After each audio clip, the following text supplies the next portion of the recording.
విశాఖలోకంకి స్వాగతం. వ్యవసాయ రంగంలో విప్లవాత్మకమైనటువంటి మార్పులకు తెరతీస్తూ వ్యవసాయ రంగాన్ని నియంత్రణలు, నిబంధనలు, కచ్చడాలు, తర్వాత సంఖ్యల నుంచి విముక్తం చేస్తూ నరేంద్ర మోదీ ప్రభుత్వం ఒక అద్భుతమైనటువంటి నిర్ణయం తీసుకుంది. రైతాంగానికి మేలు చేసే, దీర్ఘకాలంలో రైతాంగానికి లాభం చేకూర్చే 3 బిల్లుల్ని, 3 చట్టాలని ప్రభుత్వం 3 బిల్లుల్ని ప్రవేశపెట్టింది. ఆ 3 బిల్లుల ఆమోదం కూడా పొందింది. ఆ 3 బిల్లులు ఏమిటి అన్నది ప్రశ్న. మొట్టమొదటిది ఎసెన్షియల్ కమోడిటీస్ యాక్ట్ 1955కి సవరణ. రెండవది farmers empowerment and protection agreement of price assurance and farm services bill. మూడవది farmers produce trade and commerce protection and facilitation bill. పేర్లు చాలా పొడుగ్గా ఉన్నాయి కాబట్టి కొంత అర్థం చేసుకోవడానికి ఇబ్బంది కలగొచ్చును. కానీ వాస్తవానికి జాగ్రత్తగా మనం ఆలోచిస్తే 1991లో సరళీకృత ఆర్థిక విధానాలను తీసుకుని రావడం వల్ల మన పారిశ్రామిక రంగానికి, మన ఆర్థిక రంగానికి అప్పటి ప్రధానమంత్రి అయినటువంటి పివి నరసింహారావు ఎంత గొప్ప లాభాన్ని చేకూర్చారో ఈసారి వ్యవసాయ రంగానికి నరేంద్ర మోదీ ప్రభుత్వము అంత గొప్ప లాభాన్ని చేకూరుస్తుంది. వ్యవసాయ రంగంలో ఒక రకంగా ఇది ఒక పెద్ద విప్లవంగా భావించాలి. వ్యవసాయ రంగంలో మొట్టమొదటి నుంచి కూడాను మనకి 3 ఛాలెంజెస్ ఉన్నాయి. మొట్టమొదటి ఛాలెంజ్ వినియోగదారులు, అంటే కొనుగోలుదారు ఎవరైతే ఉన్నారో సాధారణ ప్రజలు, మనలాంటి సాధారణ ప్రజలు మనకి తక్కువ ధరలో వస్తువులు దొరకాలి. రెండవది రైతుకి లాభం చేకూరాలి. మూడవది మన ఫుడ్ సెక్యూరిటీ, మన ఆహార భద్రతకు పూర్తి గ్యారంటీ ఉండాలి. ఈ 3 లక్ష్యాల కోసమే మన వ్యవసాయ విధానాలన్నీ కూడాను రూపొందించడం జరిగింది. కానీ రాను రాను వ్యవసాయ రంగము రాజకీయాలకి ఆలవాలమైంది. నిజానికి భారతదేశపు జీడిపిలో వ్యవసాయం శాతం ఎంత, వ్యవసాయం యొక్క కాంట్రిబ్యూషన్ ఎంత అంటే 14 or 15%. కానీ పొలిటికల్గా చూసినట్లయితే ఈ దేశంలో నియర్లీ 45 to 55% ఓటర్స్ వ్యవసాయ రంగంతో ప్రత్యక్షంగా అప్రత్యక్షంగా ముడిపడ్డవాళ్ళు. కాబట్టి 45 to 55% పొలిటికల్ ఎకానమీ, పొలిటికల్ వ్యవస్థకు లో ముఖ్యమైనటువంటి స్టేక్ హోల్డర్గా ఉన్నటువంటి రైతులకు ఏదో ఒక లబ్ధి చేకూరుస్తున్నట్టుగా కనపడటం అనేది ప్రతి ప్రభుత్వం చేస్తూ వస్తున్నాయి. అన్ని ప్రభుత్వాలు రైతులకు మేలు చేయాలన్నట్లయితే, వ్యవసాయ రంగానికి మేలు చేయాలన్నట్లయితే కొన్ని పనులు చేయాలని చెప్పి మొదటి నుంచి చెప్తూ వస్తున్నాయి. ఉదాహరణకి 2019 కాంగ్రెస్ పార్టీ తన ఎలక్షన్ మేనిఫెస్టోలో ఏం చెప్పిందంటే, వ్యవసాయ మార్కెట్ల యొక్క నియంత్రణ నుంచి రైతుల్ని బయటకు తీసుకొచ్చి వాళ్ళు తమ ప్రోడక్ట్స్, తమ ఉత్పాదనల్ని దేశంలో ఎక్కడన్నా అమ్ముకోవచ్చును, అమ్ముకునేలా చేస్తాం మేము. ఆ తర్వాత ధరల విషయంలో ఇప్పటి వరకు ఉన్నటువంటి నిబంధనలన్నింటినీ తొలగించి మేము రైతులకు మేలు చేసే విధంగా పనిచేస్తామన్నారు. అదే పనిని ఇప్పుడు ఈ 3 బిల్లుల ద్వారా మోదీ ప్రభుత్వం చేస్తుంది. కాంగ్రెస్ దాన్ని వ్యతిరేకిస్తుంది. ఎందుకంటే వ్యతిరేకించటము చాలాసార్లు గుడ్డిగా వ్యతిరేకించడం విపక్ష లక్ష్యంగా మారిపోయింది. ఈ బిల్లును కాంగ్రెస్ కోరుకుంది. కాంగ్రెస్ పార్టీ ప్రభుత్వంలో ఉన్నటువంటి సమయంలోనే స్వామినాథన్ కమిటీ ఏర్పాటైంది. స్వామినాథన్ కమిటీ చేసినటువంటి రికమెండేషన్ల ఆధారంగానే ఈ 3 బిల్లులు తీసుకుని రావడం జరిగింది. ఇప్పుడు ఈ 3 బిల్లుల్లో ఏముంది ఒక్కసారి మనం ఆలోచించుకుందాం. దీని మీద రకరకాల అపోహలను సృష్టించేందుకు కొందరు ప్రయత్నం చేస్తున్నారు. అవి పూర్తిగా అవాస్తవం. మొట్టమొదటిది ఎసెన్షియల్ కమోడిటీస్ యాక్ట్ని సవరించడం జరుగుతుంది. నిత్యావసర వస్తువుల చట్టాన్ని సవరించడం ఎందుకు అవసరం అంటే, అసలు ఈ చట్టం ఎక్కడి నుంచి వచ్చింది?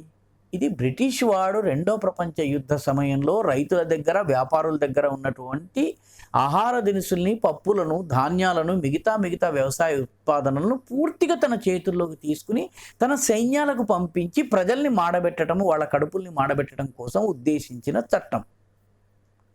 ఈ చట్టం వచ్చిన తరువాతే 2వ ప్రపంచ యుద్ధ సమయంలో బెంగాల్ డొక్కల కరువు వచ్చింది. చాలామందికి తెలియని విషయం ఇది. ఎందుకంటే మన ఆహార ధాన్యాలు ఎవరు దాచుకోవడానికి వీలు లేకుండా చేసి వాటిని తీసుకెళ్ళిపోయారు. అదే చట్టాన్ని దురదృష్టవశాత్తు భారత ప్రభుత్వం కొనసాగించింది 1955లో. ఎందుకంటే అప్పట్లో అన్ని ఆహార కొరత ఉండేది. కొరత ఉన్న సమయంలో వచ్చినటువంటి చట్టము. వ్యాపారస్తుడు తన దగ్గర ఎక్కువ దాచుకోకూడదు, రైతు తన దగ్గర ఎక్కువ దాచుకోకూడదు, మిల్లులో ఎక్కువ ఉండకూడదు, అంతా ప్రభుత్వం దగ్గర ఉండాలి, మొత్తం అంతా కూడాను ఫుడ్ కార్పొరేషన్ ఆఫ్ ఇండియాకి వెళ్ళాలి. ఈ ఆలోచన నుంచి ఎసెన్షియల్ కమోడిటీస్ యాక్ట్ వచ్చింది. ఇది చాలా డ్రకోనియన్లా, అంటే చాలా క్రూరమైన చట్టం కొన్ని విషయాల్లో. ఉదాహరణకి రాష్ట్ర ప్రభుత్వం, బెంగాల్ ప్రభుత్వము ఒక 6-7 సంవత్సరాల క్రితము మార్కెట్లో ఆలుగడ్డల ధర కన్నా కూడా తక్కువ ధరకి అమ్మి తీరాలి అని చెప్పి వ్యాపారస్తుల మీద ఈ చట్టం ప్రకారం ఒత్తిడి తీసుకొచ్చింది. అంటే కొనుగోలు చేసిన ధర కన్నా తక్కువ ధరకు అమ్మమని వ్యాపారస్తుల మీద ఒత్తిడి తీసుకొచ్చింది. ఎందుకంటే తనకు ఓట్లు కావాలి. ఓట్లు ఎక్కువగా వేసేటువంటి వాళ్ళు ఎవరైతే ఉన్నారో వాళ్ళు వినియోగదారులు లేదా కొనుగోలుదారులు. కాబట్టి ఓట్ల కోసము వ్యాపారస్తుల్ని నష్టం పొందమని చెప్పి ఆ నష్టానికి పరిహార మార్గాన్ని కూడా ప్రభుత్వం చెప్పలేదు. కాబట్టి ఎసెన్షియల్ కమోడిటీస్ చట్టం ఏదైతుందో ఈ చట్టము కాలబాహ్యం అయిపోయింది.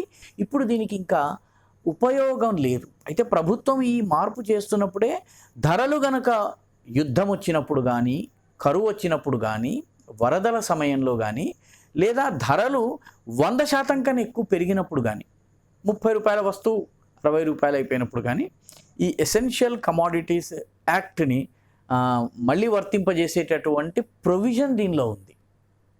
కాబట్టి ఈ ఎసెన్షియల్ కమోడిటీస్ యాక్ట్ పేరు మీద వస్తువుల్ని కొనుగోలు చేసి వ్యాపారస్తుడు దాచుకోవడానికి ఇన్నాళ్ళు వీలుండేది కాదు.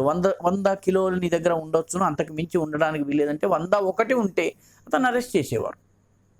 కాబట్టి రైతు అమ్మలేడు, వ్యాపారస్తుడు దాచలేడు, అంతా ఫుడ్ కార్పొరేషన్కి వెళ్ళాలి. లేకపోయినట్లయితే మొత్తము ఈ ఉత్పాదనలు తీసుకొచ్చి రోడ్డు మీద పారేయాలి. చాలాసార్లు ఇది జరుగుతూ ఉండడం కూడా మనం చూస్తుంటాం. కాబట్టి ఈ ఎసెన్షియల్ కమోడిటీస్ యాక్ట్ని మార్చడం ద్వారా పూర్తి నియంత్రణను వదలకుండానే దీన్ని సరళీకరించడం వల్ల ఇప్పుడు ధర బాగా తక్కువగా ఉన్నప్పుడు వ్యాపారస్తుడు కొనుక్కుని దాచుకోవడానికి వీలుంది. ధర బాగా ఎక్కువ ఉన్నప్పుడు రైతు తన దగ్గర దాచుకోవడానికి, ధర పెరిగిన తర్వాత అమ్ముకోవడానికి అతను ఏర్పాట్లు చేసుకోవడానికి వీలుంది. కాబట్టి ఇది చాలా మంచి స్టెప్. అదేవిధంగా రెండవది వ్యవసాయ మార్కెటింగ్, ఏపీఎంసీస్ అంటారు, అగ్రికల్చరల్ ప్రైస్ మార్కెటింగ్ కమిటీస్. మన మార్కెటింగ్ కమిటీస్ ఏవైతే ఉన్నాయో ఈ కమిటీలలో ఒక రకమైనటువంటి సమస్య ఉంది. ఉదాహరణకి పప్పులు ఒక చోటే కొనాలి, పత్తి ఒక చోటే కొనాలి, మిర్చి ఒక మార్కెట్ యార్డ్కే వెళ్ళాలి. దానికోసము ఒక జిల్లాలో ఉన్నటువంటి అందరూ పక్కనే వేరే పెద్ద మార్కెట్ యార్డ్ ఉన్నా కూడా అక్కడికి వెళ్ళలేడు. ఈ మార్కెట్ యార్డ్కి మాత్రమే అతను వెళ్ళి అమ్మవలసిందే.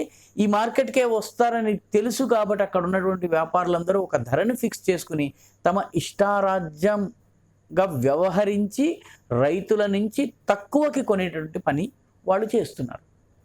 ఇప్పటి వరకు చాలా సందర్భాల్లో కాటన్ విషయంలో కానివ్వండి, లేకపోతే మిర్చి విషయంలో కానీ, పత్తి విషయంలో కానీ మార్కెట్లో ఉన్నటువంటి వ్యాపారస్తులందరూ, కొనుగోలుదారులందరూ కూడా ఒక కార్టెల్గా ఫార్మ్ అయినట్లయితే అగ్రికల్చరల్ మార్కెట్ కమిటీ ఏమీ చేయలేని పరిస్థితి.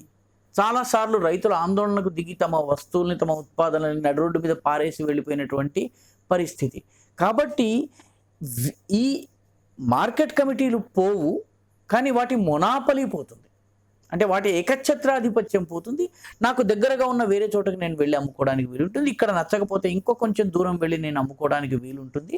కాబట్టి ఇది చేయడానికి ఈ చట్టం వీలు కల్పిస్తుంది. రైతులకు అవసరమైతే పొరుగు రాష్ట్రానికి లేదా కుదిరితే విదేశాలకు ఎగుమతి చేసేటటువంటి అవకాశం లభిస్తుంది.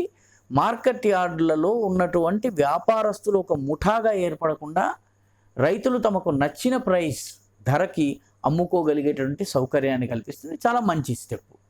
దీంతో పాటు మధ్య దళారీల వ్యవస్థను పూర్తిగా నిర్మూలించడం జరుగుతుంది. ఎందుకంటే రైతు అమ్మేటప్పుడు 2 రూపాయలు, మనం కొనేటప్పుడు 40 రూపాయలు, ఈ మధ్యలో ఉన్నటువంటి 38 రూపాయలు మధ్య దళారీలకు వెళ్తున్నాయి.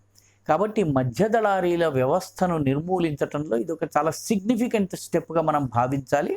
అదేవిధంగా అంతర్జాతీయంగా ఎటువంటి ఒత్తిడులు లేకపోతే నియంత్రణలు లేకుండా దేశంలోని అన్ని రాష్ట్రాల్లో అమ్ముకోవడానికి వీలుంటుంది. గుజరాత్లో ఒక వస్తువు ఎక్కువగా పండి దానికి ఆంధ్రప్రదేశ్లో ఎక్కువ ధర పలుకుతున్నట్లయితే రైతు దాన్ని ఆంధ్రప్రదేశ్కి తీసుకుని రాగలడు. తీసుకొచ్చేటటువంటి పని అతను చేయగలడు. పెద్ద వ్యాపారి అయితే తీసుకుని రాగలడు, పెద్ద రైతు అయితే. చిన్న రైతు అయితే దగ్గరలో ఉన్నటువంటి చోట తక్కువ ధరకు అమ్మగలడు. లేదా ఇటువంటి చిన్న చిన్న కమతాలు ఉన్నటువంటి రైతులు కలిసిమెలిసి వాళ్ళు ఒక సహకార ఫార్మింగ్ ద్వారానో లేకపోతే నేరుగా కార్పొరేట్ సంస్థలకు తమ యొక్క ఉత్పాదనను అమ్మడం ద్వారానో వాళ్ళు లబ్ధి పొందవచ్చును. ఇప్పుడు ఒక వ్యక్తి కొనుగోలు చేయదలుచుకున్నట్లయితే, ఒక పరిశ్రమ కొనుగోలు చేయదలుచుకున్నట్లయితే, ఒక రిలయన్స్ వంటి సంస్థ కానీ లేకపోతే డీమార్ట్ వంటి సంస్థ కానీ నేరుగా రైతు దగ్గర నుంచి కొనుగోలు చేయడానికి ఇప్పుడు వీలు కలుగుతుంది. దీనివల్ల రైతుల ఆదాయం పెరుగుతుంది, రైతులకు మరింత ఆర్థిక భద్రత కలుగుతుంది. కాబట్టి 3 బిల్లుల్ని సమర్థించవలసిందే. వీటిని పంజాబ్లో కొంత గట్టిగా వ్యతిరేకిస్తున్నారు. దానికి కారణాలు వేరుగా ఉన్నాయి. ఎందుకంటే పంజాబ్లో అక్కడ రాష్ట్ర ప్రభుత్వాలు ఈ వ్యవసాయంలో ఉన్నటువంటి పంజాబ్, అదేవిధంగా శరద్ పవార్ పార్టీ అయినటువంటి ఎన్సీపీ కూడా దీన్ని వ్యతిరేకించడానికి కారణం ఏంటంటే, వీళ్ళు రైతులు మాత్రమే కాక రైతుల చుట్టూ పెనవేసుకుని అల్లుకుని ఉన్నటువంటి మధ్యదళారీల వ్యవస్థను కూడా వ్యవసాయ రంగంగా భావించి వాళ్ళ ప్రయోజనాల్ని కాపాడేందుకు రైతులను బలిపెడుతూ వచ్చారు. కాబట్టి దానిని ఈ బిల్లులు అడ్డుకుంటాయి. కాబట్టి వీటిని మనము పూర్తిగా అర్థం చేసుకోవాలి. వీటిని వ్యతిరేకించటం అనేది నిర్హేతుకమైనది, దానికి ఎటువంటి ఆధారం లేదు. నిజానికి రైతులందరూ మొదటి నుంచి కోరుకుంటున్నదే ఎంఎస్పి తగ్గదు, ఎంఎస్పి మరింత బలోపేతమవుతుంది. అంటే మినిమం సపోర్ట్ ప్రైస్ ఏదైతుందో అది బలోపేతమవుతుంది, కనీస మద్దతు ధర బలోపేతమవుతుంది. ఏపీఎంసీలు, మార్కెట్ కమిటీలు యథాతథంగా ఉంటాయి, కానీ వాటి మొనాపలి అంతరిస్తుంది. రైతులకు మరింత చక్కటి ధర లభిస్తుంది. కాబట్టి ఇది అన్ని రకాలుగా రైతాంగానికి ఉపయోగపడేటటువంటి వ్యవస్థ. ఇది వ్యవసాయ రంగంలో ఇది ఒక పెద్ద రిఫార్మ్. దీనిని దేశం స్వాగతించాలి. దీని చుట్టూ అపోహలను నిర్మించేటటువంటి ప్రయత్నం ఏదైతుందో దాన్ని అవగాహన ద్వారా వ్యతిరేకించాల్సినటువంటి అవసరం ఉంది. ఈ వీడియో మీకు నచ్చినట్టయితే లైక్ చేయండి, షేర్ చేయండి, సబ్స్క్రైబ్ చేయండి. మీ అభిప్రాయాల్ని కామెంట్ల రూపంలో పంపించండి.